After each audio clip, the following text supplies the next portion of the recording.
Everyone welcome और welcome back to my channel. तो आज की वीडियो में हम पढ़ने वाले हैं यूनिट नंबर 11 जिसका नाम है nutritional assessment and nutrition education.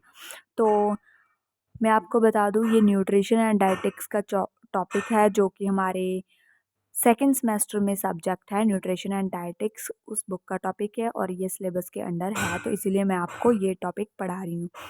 तो ये जो यूनिट है, ठीक है, इसमें इसका नाम क्या है, न्यूट्रिशनल असेसमेंट। तो इसका मीनिंग पहले जान लेते हैं, चैप्टर का होता क्या है। न्यूट्रिशनल असेसमेंट क्या होता है, हम क्या करते हैं, किसी भी बंदे के न्यूट्रिशनल स्टेटस को देखते हैं कि कितना उसके पास न्यूट्रिशन है, न्यूट्रिएंट्स है, उसमें लैक ऑफ न्यूट्रिशन तो नहीं है कहीं, और एक्सेसिव न्यूट्रिएंट्स तो नहीं है उसमें। वो सभी हम चेक करते हैं, असेस करते हैं उसका nutritional status. And nutrition education में हम उसको नॉलेज देते हैं, हम उसको एजुकेट करते हैं न्यूट्रिशन के बारे में, ठीक है। उसके बाद असेसमेंट ऑफ न्यूट्रिशनल स्टेटस है, हम क्या असेस करते हैं, न्यूट्रिशनल स्टेटस को असेस करते हैं। Nutritional assessment is a process. Nutritional assessment एक ऐसी प्रोसेस है by which a state of nutritional health of an individual, जिसके द्वारा हम क्या करते हैं, हमारी स्टेट को, बंदे की न्यूट्रिशनल हेल्थ को देखते हैं कि एक बंदे की न्यूट्रिशनल हेल्थ कैसी है। और ग्रुप, इसमें ग्रुप की हेल्थ भी देखी जाती है, ठीक है। इट इंक्लूड, इसमें क्या होता है, एंथ्रोपोमेट्रिक, क्लिनिकल, बायोकेमिकल, ठीक है, एंड हमारी डाइटरी इनटेक देखा जाता है, ठीक है, न्यूट्रिशन स्टेटस को पता करने के लिए। जो large majority of population in developing country, ज़्यादातर मेजॉरिटी ऑफ पॉपुलेशन देखें तो डेवलपिंग कंट्रीज़ में सफ़र कर रही हैं। कहाँ कहाँ से, डेवलपिंग कंट्री कौन सी होती है, जैसे इंडिया हो गया, ये एक डेवलप कर रही है country, that is a developing country, जो डेवलप कर रही है, ठीक है। उसमें ज़्यादातर पॉपुलेशन किससे सफ़र करती है, माल न्यूट्रिशन से। अगर हम, आपने पहले पढ़ा हो तो माल न्यूट्रिशन होता क्या है, malnutrition lack of nutrients और excess of nutrients in a human body, उसे हम बोलते हैं malnutrition. And undernutrition, undernutrition क्या होता है, lack of nutrients in the food और डाइट ऑफ द ह्यूमन, ठीक है। Various national nutrition policy for overcoming malnutrition in different country. तो बहुत सारी हमारे पास क्या है, नेशनल न्यूट्रिशन पॉलिसी है, ठीक है। क्यों है, क्योंकि जो क्योर करने के लिए, क्यों ओवरकम करने के लिए माल न्यूट्रिशन की प्रॉब्लम को इन डिफरेंट कंट्री में अपनी अलग अलग पॉलिसीज़ होती हैं, शुड बी बेस्ड। और ये किसके ऊपर बेस्ड होती है पॉलिसी, हमारी नॉलेज के ऊपर, कितने उसके न्यूट्रिशनल स्टेटस को असेस करके, और उसके पैटर्न ऑफ डाइट, जो भी पॉपुलेशन कंज्यूम करती है उसको असेस करके, क्या पैटर्न है उनकी डाइट का, अवेलेबल फूड सोर्स, ज़्यादातर फूड कौन सा अवेलेबल है इस एरिया में, सोशो इकोनॉमिक फैक्टर, उनकी जो इनकम है, उनकी जो अर्निंग है कैसी है, उसके रिलेटेड जो भी ये पॉलिसीज़ बनती हैं। उसके बाद ऑब्जेक्टिव ऑफ न्यूट्रिशनल असेसमेंट, हम जो न्यूट्रिशनल असेसमेंट करते हैं, ठीक है, उसके ऑब्जेक्टिव, उसके गोल क्या है, हम क्यों करते हैं न्यूट्रिशनल असेसमेंट, हमें क्या नीड है न्यूट्रिशनल असेसमेंट करने की, ठीक है। सबसे पहले यहाँ पर मैं आपको बता दूँ, यहाँ पर 9 पॉइंट दे रखे हैं, जैसे आप देख सकते हैं। To assess the severity and geographical distribution of malnutrition, हम इससे क्या पता लगा सकते हैं, असेस कर सकते हैं सीवियरिटी, कितना सीवियर है malnutrition, and geographical distribution, तो कहाँ कहाँ पर फैला हुआ है जो माल न्यूट्रिशन है, जो प्रॉब्लम है माल न्यूट्रिशन, वो कहाँ, किन एरियाज़ में है, कहाँ पर डिस्ट्रीब्यूटेड है, और वो कितना का सीवियर है, माइल्ड है, सीवियर है, मॉडरेट है, इंटरमीडिएट, जो भी है, कितना उनकी सीवियरिटी उसे जानते हैं। To identify the type of malnutrition, और हम पॉपुलेशन का माल न्यूट्रिशन की टाइप, कौन से टाइप की उसको माल न्यूट्रिशन हुई है, जैसे कि अंडर न्यूट्रिशन है, ओवर न्यूट्रिशन है, ठीक है, कौन से टाइप की माल न्यूट्रिशन है वो जानते हैं, ठीक है। टू आइडेंटिफाई इंडिविजुअल और population group at risk of becoming mall nourished, कौन से बंदे, इंडिविजुअल और कौन सी पॉपुलेशन, और कौन सी जो जनता है, किस ग्रुप की जनता है जो रिस्क में है, जो माल नरिश्ड हो सकती है, जो इसके रिस्क पे है, जिनको माल माल न्यूट्रिशन की प्रॉब्लम हो सकती है, उन्हें हम आइडेंटिफाई करते हैं। उसके बाद to identify and analyse the ecological factor, जो भी इकोलॉजिकल फैक्टर जैसे इन्वायरमेंटल फैक्टर होते हैं उन्हें आइडेंटिफाई करते हैं, एनालाइज करते हैं उन्हें, दैट आर डायरेक्टली और इनडायरेक्टली, जो कि डायरेक्टली और इनडायरेक्टली रिस्पॉन्सिबल है माल न्यूट्रिशन के लिए, जो कि माल न्यूट्रिशन को कॉज करते हैं, उन फैक्टर्स को, जैसे इन्वायरमेंटल फैक्टर्स को हम देखते हैं, ठीक है। यहाँ पर जो हमारा न्यूट्रिशनल स्टेटस है, अगर हम अच्छी न्यूट्रिशन फूड नहीं लेंगे, ठीक है, तो हम माल नरिश तो हो ही जाएंगे, ये हमें सभी को पता है। तो इसीलिए यहाँ पर जो माल नरिशमेंट जो ये वर्ड है वो यूज़ किया गया है, ठीक है। Fifth, to suggest appropriate corrective measures और develop the suitable health care programme. तो हम उन्हें क्या करते हैं, सुजेस्ट करते हैं कौन से एप्रोप्रिएट जो हम मेजर्स ले सकते हैं। मेजर्स क्या होते हैं, कौन कौन सी हम जैसे जिससे क्योर कर सकते हैं हमारी जो डिसीज़ हुई है, जिससे हम एक हेल्थी रह सकते हैं। और to develop suitable health care programmes को डेवलप करने के लिए हम ये सभी आइडेंटिफाई करते हैं और न्यूट्रिशनल असेसमेंट करते हैं, ठीक है। और ठीक है, to provide factual evidence for the incidence of malnutrition. हम उनको प्रोवाइड करते हैं फैक्चुअल एविडेंस, एविडेंस जो हमारे होते हैं फैक्ट्स के साथ, ट्रू एविडेंस, ठीक है, जिससे पता चले कि ये क्या है, कॉज कर रहे हैं हमें माल न्यूट्रिशन, ये फैक्टर कॉज कर रहे हैं, उन्हें वो फैक्टर बताते हैं, ठीक है। टू कंसर्न अथॉरिटी और पॉलिसी को बताते हैं, जो पॉलिसी बनाते हैं पॉलिसी मेकर्स को बताएंगे कि इसके कारण उनको माल न्यूट्रिशन हो रहा है। To make them realise the extent of the problem, क्यों, ताकि वो रियलाइज़ करें कि प्रॉब्लम कितनी बढ़ चुकी है। Malnutrition is not a easy और ऐसे वाली प्रॉब्लम तो नहीं है, ये कॉम्प्लिकेटेड प्रॉब्लम है। तो वो बताने के लिए हम मेकर्स को, पॉलिसी मेकर, अथॉरिटी को बताने के लिए उन्हें एविडेंस देते हैं। उस माल न्यूट्रिशनल असेसमेंट करके उनके स्टेटस को जानकर हम एविडेंस देते हैं कि कोई पॉलिसी बनाओ प्लीज़, वो बहुत हाई रिस्क पे हैं और उनकी लाइफ को थोड़ा ख़तरा है, प्लीज़ इसके लिए स्टेप लो, ठीक है।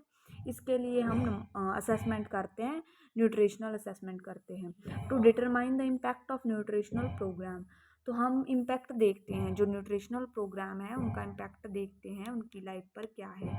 To define health threatening obesity, और उन्हें बताते हैं कि जो आप ओबेसिटी हो रही है तो वो हेल्थ थ्रेटनिंग ओबेसिटी, जान को खतरा हो सकता है, वो डिफाइन करते हैं। टू डिवाइस सूटेबल डाइट, उन्हें अच्छी डाइट देते हैं। हम prophylaxis against disease later in life, तो जो भी मेजर्स लेने चाहिए डिसीज़ को मिटाने के लिए, क्योर करने के लिए, ट्रीटमेंट जो रहता है वो बताते हैं, ठीक है। डाइट्स को बताते हैं जो माल न्यूट्रिशन को सही कर दे और हमें हेल्थी रखे, वो सब करते हैं। उसके बाद हमारा टॉपिक आता है method of accessing nutritional status. कौन कौन से मेथड यूज़ करके हम एक बंदे का न्यूट्रिशनल स्टेटस जान सकते हैं। फर्स्ट जो हमारा यहाँ पर राइट किया गया है method, that is sampling technique. Sample लेते हैं उनका हम और उससे हम पता लगाते हैं उसका न्यूट्रिशनल स्टेटस, ठीक है। सेकंड में हम क्या करते हैं, आइडेंटिफिकेशन ऑफ रिस्क ग्रुप, जो बंदे रिस्क पे होते हैं उन्हें आइडेंटिफाई करते हैं। देन है डायरेक्ट असेसमेंट। डायरेक्ट असेसमेंट में हम करते क्या हैं, डाइट का सर्वे करेंगे, सर्वे करके एंथ्रोपोमेट्रिक मेजरमेंट करके क्लिनिकल बायोकेमिकल एस्टिमेशन से पता लगाते हैं कि बंदे का न्यूट्रिशनल स्टेटस और एक पॉपुलेशन का, ग्रुप ऑफ पॉपुलेशन का क्या है, ठीक है। उसके बाद use of growth chart use करते हैं, वो जो ग्रोथ लाइन ऐसे कर्व होती है कि कितना उसमें माल न्यूट्रिशन बढ़ रहा है, कम हो रहा है, वो सभी जानते हैं। वाइटल स्टैटिक्स भी इसमें शामिल, बाकी जो ये सभी हैं हम डिटेल में पढ़ने वाले हैं अभी। Let's go to the another page. तो जैसे मैंने आपको बताया, जो हमारा फर्स्ट मेथड है that is the population sampling. Sampling technique भी इसे बोलते हैं, सैंपल करते हैं इसमें हम पढ़ते हैं हम इसको, फर्स्ट मेथड को। This is the best way to get proper estimation. अगर आपको पूछा जाए एमसीक्यू में बेस्ट वे कौन सा है असेस करने के लिए न्यूट्रिशनल स्टेटस, तो क्या है, पॉपुलेशन सैम्पलिंग, ठीक है। इससे हमें प्रॉपर एस्टिमेशन मिलती है न्यूट्रिशनल स्टेटस के बारे में, इंटायर पॉपुलेशन, पूरी पॉपुलेशन का कंट्री में, ठीक है। It is essential to select sample of moderate size. तो इसमें क्या असेंशियल क्या इंपॉर्टेंट होता है, सेलेक्ट करना सैम्पल मॉडरेट साइज़ में with the help of qualified statistician. तो जो क्वालिफाइड होते हैं, इसमें हम ऐसे नहीं किसी भी बंदे को बोल देंगे सैंपल, वो क्वालिफिकेशन भी मैटर करती है। क्वालिफाइड स्टैटिशियंस को बतलाते हैं और उन्हें मॉडरेट साइज़ में वो हमें हेल्प करते हैं सैम्पलिंग में। The population of country both in rural and urban area. तो जो कंट्री की पॉपुलेशन होती है, रूरल एरिया की पॉपुलेशन एंड अर्बन एरियाज़ की, कंप्राइज वेरियस एज ग्रुप। जैसे हम उसे एज ग्रुप में डिफ्रेंशिएट करते हैं, जैसे इन्फेंट हो गए, प्री स्कूलर हो गए, school going adult and adult, expectant and nursing mothers etcetera, ये सभी क्या हैं, एज ग्रुप के अकॉर्डिंग जैसे हो गए। So it is very essential to cover all these major vulnerable group. तो ये सभी ग्रुप्स क्या होते हैं, एट अ रिस्क। वल्नरेबल क्या होता है, जो बंदे रिस्क पे हों माल न्यूट्रिशन होने के। मेजर वल्नरेबल ग्रुप ये सभी, इन सभी को हम क्या करते हैं, कवर करते हैं, ठीक है। बिफोर मेकिंग सैम्पल स्टार्टास, तो सैंपल का एक स्टार्ट जो बनाते हैं हम पूरे लिस्ट, वो बनाने से पहले one must know the income group, हमें इनकी इनकम के बारे में पता होना चाहिए कि इन सभी की ग्रुप ऑफ इनकम, कौन कितना कमाता है, वो सभी पता होनी चाहिए। इनकम स्टेटस जो होता है, health and educational facility of individual, उसकी हेल्थ, उसकी एजुकेशनल फैसिलिटी, ये सभी पता होनी चाहिए बंदे की। इंक्लूडेड इन द सर्वे, ये पॉपुलेशन सैम्पलिंग में इंक्लूड होता है। The main objective of sample survey, जो हम सैम्पल सर्वे करते हैं, इनका मेन ऑब्जेक्टिव का मीनिंग क्या है, मेन इसका गोल क्या है, should be cover various category of population. इसमें हम बहुत सारी कैटेगरी की पॉपुलेशन को कवर करते हैं, giving preference to vulnerable group. जो ग्रुप वल्नरेबल होते हैं, रिस्क पे होते हैं, उसे हम क्या करते हैं, प्रेफरेंस देते हैं ज़्यादा, ठीक है। उसके बाद हमारा जो सेकंड मेथड आता है, that is the diet survey. Diet से भी हम पता लगाते हैं ना, जैसे मैंने आपको बताया था। तो ये डाइट सर्वे, और उसके बाद टाइप ऑफ डाइट सर्वे, कितने टाइप का सर्वे होता है, ड्यूरेशन क्या होता है डाइट सर्वे का, और मेथड क्या होता है, कैसे हम डाइट सर्वे करते हैं, कौन कौन से मेथड को यूज़ करके डाइट सर्वे किया जाता है। और ये सभी जैसे मेथड्स ही हैं। तो डाइट सर्वेस क्या होता है, diet is vital determinant of health, ये भी एक वाइटल क्या, एक इम्पॉर्टेंट डिटर्मिनेंट है हेल्थ का। डाइट अच्छी होगी तो बंदा हेल्थी होगा, ये हमें पता है। And nutritional status of people, लोगों को न्यूट्रिशन स्टेटस में ऑब्वियसली डाइट का बहुत ही अच्छा रोल, लाइक इम्पॉर्टेंट रोल है, ठीक है। इसके बिना तो हेल्थ है ही नहीं ना। Dietary habit of individual, family, community are vary according to socio economic factor. तो डाइटरी हैबिट एक बंदे की, किसी फैमिली की, एक कम्युनिटी की कैसे बदलती है, कैसे चेंज होती है, कैसे वेरी करती है, according to socio economic factor, कि उसकी इनकम क्या है। इसमें हम देखते हैं ना, उसकी इनकम क्या है, जितनी उसकी इनकम होगी वैसा वो खाना खरीदेगा सस्ता, और अगर अच्छी इनकम होगी तो महंगा, अच्छे फ्रूट्स वगैरह लेगा, ये सभी, ठीक है। सोशो इकोनॉमिक फैक्टर इसमें अफेक्ट करते हैं किसी बंदे की डाइट को। और रीजनल कस्टम, ठीक है, उसके कस्टम्स क्या बोलते हैं, ठीक है, रीजन के अकॉर्डिंग भी होता है। उसका ट्रेडिशन उसे क्या बोलता है, कौन सा खाना खाना चाहिए, वो खाना खाता है बंदा। Diet survey of community will help in finding the data containing extent of dietary deficiency and quantity and type of diet modification required to overcome it।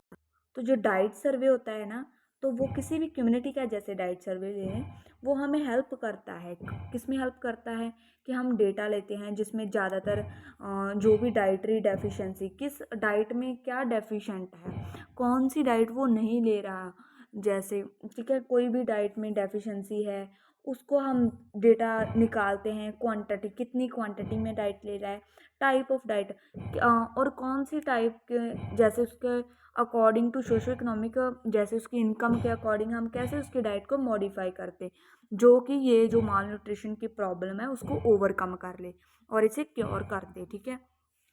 और हम उसे प्रिवेंट कर सकें माल न्यूट्रिशन से, उसे हो ही ना माल न्यूट्रिशन अगर नहीं है तो। टाइप ऑफ डाइटरी सर्वे, एक तो क्वालिटेटिव एक्सपेक्ट होता है फूड का, एक क्वांटिटेटिव, एक में क्वालिटी एक में क्वांटिटी देखते हैं, ठीक है। दो टाइप की डाइटरी सर्वेस होती हैं, ठीक है। दिस जो क्वालिटेटिव एस्पेक्ट है फूड का, this cover information on type of food people eat है। इसमें हम टाइप ऑफ फूड देखते हैं, कौन सा बंदा फूड खा रहा है, देयर ओपिनियन, उनके अपने विचार क्या हैं उस फूड को, एटीट्यूड टुवर्ड फूड, तो उनका एटीट्यूड क्या है फूड की तरफ, कल्चरल सिग्निफिकेंस क्या है, they are attach to special food, जो ड्रिंक वो लेते हैं उसका कल्चर उसे क्या बोलता है। Food required during special condition, और फूड हमें जैसे कोई स्पेशल कंडीशन आ गई, जैसे प्रेगनेंसी, लैक्टेशन और इन्फेंसी, ठीक है, कोई डिसीज़ कंडीशन आ गई, उसमें हम कौन सा फूड लेते हैं, कौन सा हमें चाहिए, ये सभी क्वालिटेटिव में आता है। क्वांटिटेटिव एस्पेक्ट में क्या होता है, this cover the exact amount, इसमें हम क्वांटिटी लेते हैं, एग्जैक्ट कितनी अमाउंट में फूड बंदा ले रहा है, कंज्यूम कर रहा है, इन ग्राम, और हम बोल सकते हैं लीटर्स में, and then their nutrient content, तो जो बंदा फूड ले रहा है उसमें न्यूट्रिएंट्स कितने पाए जाते हैं वो एस्टिमेट करते हैं क्वांटिटेटिव एस्पेक्ट ऑफ फूड में, ठीक है। और comparison of nutrient intake with recommended, तो हम कंपेयर करते हैं जो वो न्यूट्रिएंट ले रहा है इनटेक उसकी, उसके साथ किसके साथ हम करेंगे कंपेयर, रिकमेंडेड डाइटरी अलाउंसेस के साथ। Provide a measure of adequacy, तो एडुकेट डाइट के लिए उसे क्या क्या करना चाहिए वो भी हम उसे बताते हैं इसमें क्वांटिटेटिव एस्पेक्ट ऑफ फूड में। ये दोनों क्या है, डाइटरी सर्वे हैं। और ड्यूरेशन क्या होता है जो हम डाइटरी सर्वे करते हैं, survey should be carried out for 7 to 10 days, 7 to 10 days जो ये सर्वे चलता है, ठीक है, लगातार। Repetition of survey in different season of year, तो रिपीट करते हैं हम, रेपिटेशन करते हैं इस सर्वे की सीजन्स के according, different season of year में, क्योंकि हर सीजन में डिफरेंट फूड होता है ना, इसीलिए आर एसेंशियल, ये ज़रूरी होता है डिफरेंट सीजन ऑफ ईयर में रिपीट करना सर्वे को, ठीक है। क्योंकि some foods are only seasonally available, कुछ हमें पता है फूड ऐसे होते हैं जो सीजनली अवेलेबल होते हैं, विंटर में फूड और होता है, और जो फ्रूट्स वेजिटेबल्स और समर में और होते हैं, डिफरेंट डिफरेंट होते हैं, इसीलिए हम रिपीट करते हैं सीजन्स ऑफ ईयर में इस सर्वे को, ठीक है। और 7 to 10 days का ये सर्वे चलता है, डाइट सर्वे। उसके बाद method of diet survey, method कौन कौन से हैं जिससे हम डाइट सर्वे करते हैं, ठीक है, ये हम नेक्स्ट वीडियो में डिस्कस करेंगे, बिकॉज़ ये जो क्वेश्चन है थोड़ा सा लेंथी है, जैसे आप देख सकते हैं ये नेक्स्ट पेज पे भी है, तो ये क्या है, थोड़ा सा लेंथी है, तो ये हम करेंगे नेक्स्ट वीडियो में। And I hope you all like my video and subscribe to my channel, and till then bye bye, मिलते हैं नई वीडियो में, बाय बाय एवरीवन।